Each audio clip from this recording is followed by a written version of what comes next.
All right, hello everybody, it's Connolly. I just want to send a quick video on fall and winter forage. I have a video right here, a picture right here that I'm looking at, and I just want to just kind of walk you through it. So it is November in South Carolina, and what that means is one of the most prevalent grasses, Kentucky 31, which is all this right here, is going to be growing. And some people, when they get into the regenerative farm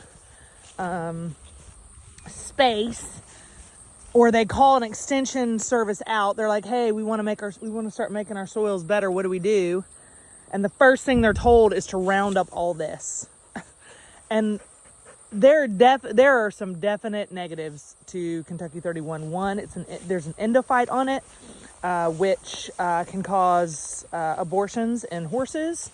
So you got to take the horses off 90 days before.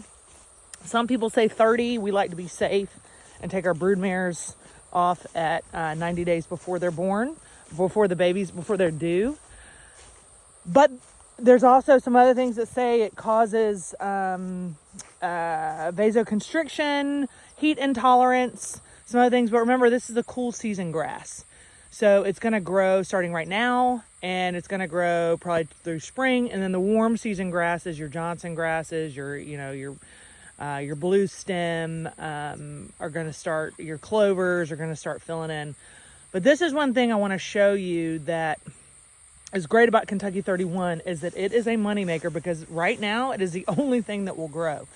If we had orchard grass out here, it would probably get all eaten by the deer. All the clover get eaten down like this right here.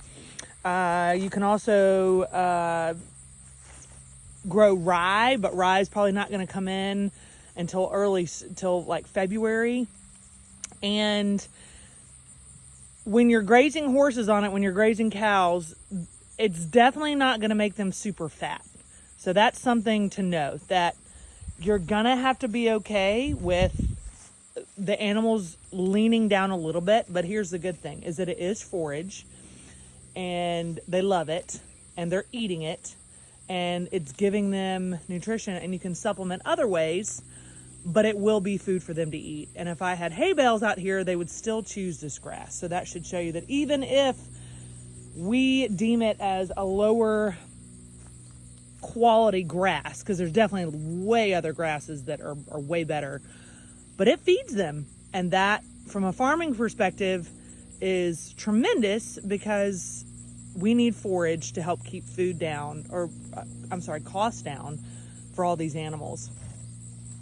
A lot of people have extension agents come out and they say, okay, just round up everything. The problem with that is that's very expensive, and that puts tons of chemicals out on your land. One, it's also not hugely successful, because this seed bed is in the soil, and it's going to keep coming back. So from a regenerative standpoint, what we do is we graze it, and then over time, as we build healthier soils, we will have other grasses come up, and that will start to bring in the diversity of plant species that these animals need and that they desire. So this is my horses right here, and they will start to thin down a little bit. They've been chomping down on crabgrass that we had for them all summer, and clovers.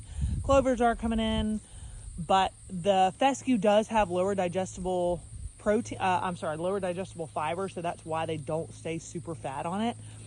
But one thing I also like to say is I actually have realized that it's okay that they're not super fat during the winter, because come spring, when the explosion of nutrients starts to happen in these grasses, these animals are going to regain every single pound plus more that they had lost. They're not unhealthy. They are not starving by any means, and they will make up for it coming into the spring. And it happens every year. So for my competition horses, what I do is I just supplement them a little bit more, but every other animal, we just continue to watch their weight. If they dip down more than we'd like, then we'll supplement them. But for the most part, we've just learned to be okay with a little bit of drop in weight, and then because we know it's going to bounce back, and that rhythm is very natural. to the horses and animals' rhythm. Japan did a study on over 800 thoroughbreds and showed that even on consistent forage that they were feeding them in the stalls, the horses still lost weight during certain parts of the year and gained weight during other parts of the year. So it's very much a natural part of the horse's rhythm. So that is my 2 cents on this topic as we go into fall and as people start to realize how much more expensive it's going to be to feed these animals. But I just hope this encourages you that use what you have, listen to the animals, and try to use natural methods to build your soil over time versus trying to use a bunch of chemicals and expensive inputs that may cause you just to spin your wheels and throw money out the window. All right, y'all make it a great day.